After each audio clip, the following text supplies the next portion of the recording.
Hello बंधुरा self help add वर्ल्डे Janai आपनादेर असंख्य स्वागत। बंधुरा लक्ष्मीर भाण्डार प्रकल्पेर बड़ घोषणा, एबार प्रचुर महिलार लक्ष्मीर भाण्डार प्रकल्पेर टाका देওয়া बंद करा হচ্ছে এবং তাদের ব্যাংকের অ্যাকাউন্ট থেকে লক্ষ্মীর ভান্ডার প্রকল্পের যে টাকা দেওয়া হয়েছিল সেই টাকা কেটে নেওয়া হচ্ছে বা ফেরত নিচ্ছে। বন্ধুরা কোন কোন মহিলার ব্যাংকের অ্যাকাউন্ট থেকে লক্ষ্মীর ভান্ডার প্রকল্পের টাকা কেটে নেওয়া হবে বা ফেরত দিতে হবে এবং কেন, এছাড়াও কোন কোন মহিলার ব্যাংকের অ্যাকাউন্টে আর লক্ষ্মীর ভান্ডার প্রকল্পের টাকা আসবে না এবং তাদের টাকা কেন আসবে না এবং প্রতি মাসে মাসে টাকা পেতে কি করতে হবে, এই সম্বন্ধে কি ঘোষণা করেছে নবান্ন, এই সমস্ত গুরুত্বপূর্ণ আপডেটগুলি জানতে অবশ্যই ভিডিওটি পুরো দেখুন, একটু স্কিপ করবেন না। তার আগে বন্ধুরা আপনারা ভিডিওটি কোন জেলা থেকে দেখছেন অবশ্যই কমেন্ট বক্সে কমেন্ট করে জানান। তার আগে বন্ধুরা ভিডিওটি একটি লাইক করে দেবেন আর এই ছোট্ট চ্যানেলটিকে সাবস্ক্রাইব করতে ভুলবেন না এরকম গুরুত্বপূর্ণ খবর সবার আগে জানতে। ভিডিওটি পুরো দেখুন।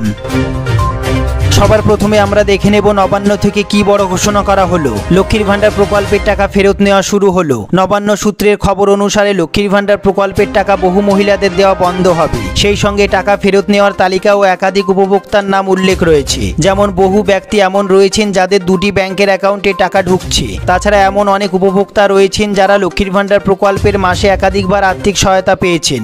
এর কারণ হলো অনেক মহিলা রয়েছে যারা লক্ষ্মীর ভান্ডার প্রকল্পের আবেদন করার সময় ফর্মে ভুল থাকার কারণে দ্বিতীয়বার বা তৃতীয়বার ফর্ম ফিল আপ করেছেন, যার ফলে এত তাড়াহুড়োর মাঝে সমস্ত নথিপত্র সেইভাবে খতিয়ে দেখা সম্ভব হয়নি। ফলে একই মহিলার ব্যাংকের অ্যাকাউন্টে একই মাসে দুবার অথবা তিনবার টাকা জমা পড়েছে। তার উপর এমনিতেই লক্ষ্মীর ভান্ডার প্রকল্পের টাকা দেওয়ার ফলে কোষাগারে প্রবল চাপ পড়ছে। এই পরিস্থিতিতে লক্ষ্মীর ভান্ডারকে আতশ কাচের তলায় আনতে বাধ্য হলো রাজ্য সরকার। কলকাতা পুরসভা সহ সমস্ত জেলা প্রশাসনকে এখন সরকার নির্দেশ দিয়েছে জরুরি ভিত্তিতে এই প্রকল্পে তথ্য ভান্ডারকে ত্রুটিমুক্ত করতেই হবে। এছাড়াও জলে যাওয়া টাকা দ্রুত কোষাগারে ফেরত আনতে হবে। এছাড়াও সরকারি নির্দেশ অনুযায়ী পুনরায় চিহ্নিতকরণ প্রক্রিয়া চালাতে হবে। যারা লক্ষ্মীর ভান্ডার প্রকল্পের টাকা পাওয়ার যোগ্য শুধুমাত্র তাদেরই লক্ষ্মীর ভান্ডার প্রকল্পের টাকা দেওয়া হবে, বাকি মহিলাদের লক্ষ্মীর ভান্ডার প্রকল্পের তালিকা থেকে বাদ দেওয়া হবে। বন্ধুরা বর্তমানে লক্ষ্মীর ভান্ডার প্রকল্পের টাকা পাচ্ছেন প্রায় 1,95,00,000 মহিলা। বন্ধুরা প্রশাসনিক সূত্রের খবর অনুসারে জানা যাচ্ছে তথ্য যাচাইয়ের সময় যদি কোনো উপভোক্তার নিজস্ব ব্যাংকের অ্যাকাউন্ট না থাকে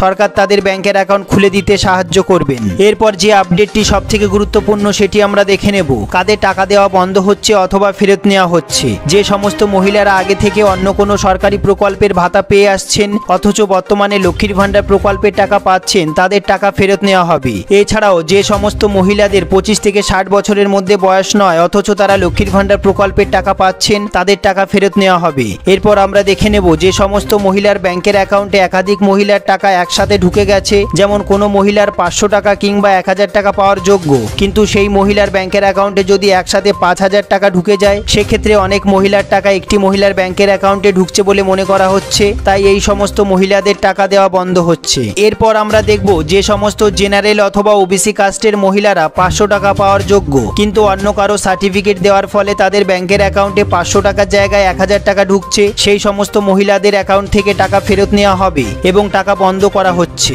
এরপর আমরা দেখব যে সমস্ত মহিলারা সরকারি চাকরি করেন অথচ লক্ষ্মীর ভান্ডার প্রকল্পের আবেদন করে এই প্রকল্পের টাকা নিচ্ছেন তাদের ব্যাংকের অ্যাকাউন্টে এই প্রকল্পের টাকা ফেরত নেওয়া হবে। এরপর আমরা দেখব যাদের আধার কার্ডের নাম আলাদা এবং লক্ষ্মীর ভান্ডার প্রকল্পের নাম আলাদা রয়েছে তাদের আগে ডকুমেন্টস ভেরিফিকেশন করা হবে, যদি তথ্য সঠিকভাবে মনে হয় তাহলে টাকা পাবে, অন্যথায় যদি আলাদা কোনো ব্যক্তি হয়ে থাকেন তাহলে তাদের ব্যাংকের অ্যাকাউন্ট থেকে টাকা ফেরত নেওয়া হবে। বন্ধুরা নবান্ন সূত্রের খবর অনুসারে জানা যাচ্ছে যে সমস্ত মহিলার ব্যাংকের অ্যাকাউন্টে একই মাসে একাধিকবার টাকা ঢুকেছে সরকারের তরফ থেকে জানানো হয়েছে সেই সমস্ত মহিলার ব্যাংকের অ্যাকাউন্টে কিন্তু টাকা দেওয়া বন্ধ হবে এবং তাদের টাকা ফেরত নেওয়া হবে। সেই সমস্ত মহিলার ব্যাংকের অ্যাকাউন্ট থেকে সমস্ত টাকা ফেরত নেওয়া হতে পারে এবং এই সমস্ত মহিলাদের লক্ষ্মীর ভান্ডার প্রকল্পের তালিকা থেকে বাদও দেওয়া হতে পারে। বন্ধুরা এই সম্বন্ধে আপনাদের যদি কোনো জিজ্ঞাসা থেকে থাকে, আপনাদের যদি কোনো প্রশ্ন থেকে থাকে অবশ্যই কমেন্ট বক্সে কমেন্ট করতে ভুলবেন না। বন্ধুরা তার আগে আপনারা ভিডিওটি কোন জেলা থেকে দেখছেন অবশ্যই কমেন্ট বক্সে কমেন্ট করুন। সবার প্রথমে ভিডিওটি একটি লাইক করে দেবেন আর এই চ্যানেলে যারা নতুন এসেছেন প্লিজ এই ছোট্ট চ্যানেলটিকে সাবস্ক্রাইব করতে ভুলবেন না এরকম গুরুত্বপূর্ণ খবর সবার আগে জানতে।